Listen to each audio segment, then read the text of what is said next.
Well, good morning, boys and girls. Well, today I have a part 2 of the special story we talked about yesterday on Easter Sunday. Today, a lot of Christians call it Easter Monday, and we're going to do a continuation of the story that Jesus had risen from the dead.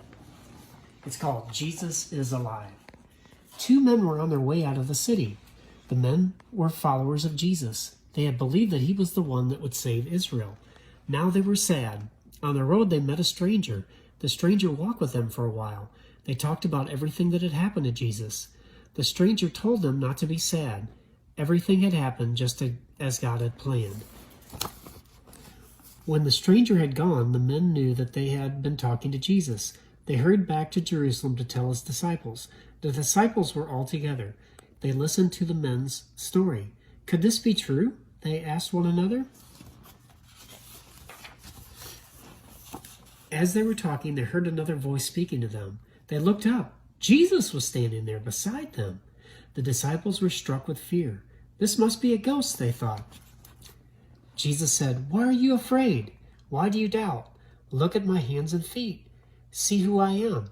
Touch me. Ghosts don't have flesh and bones as you see I have." The disciples were amazed, so they could not believe their eyes. Then Jesus asked for something to eat. They gave him a piece of baked fish and watched as he ate it. Because Jesus wasn't a ghost, Jesus was real and resurrected from the dead. So it's important to remember, boys and girls, that Jesus wasn't just a ghost when he rose from the dead, but he was resurrected body and soul.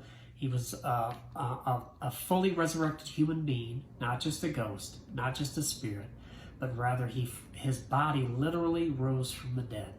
And that's the special thing about Easter, is that we can celebrate that we have a God who is powerful in us to raise Christ from the dead. And Christ, even as the Bible says, raised himself from the dead. And so we have a God of great power, and so we can really and truly trust in him. And one day, as we trust in him, we'll see him in heaven. Thank you for this time, boys and girls. Hope you have a wonderful week. Bye-bye.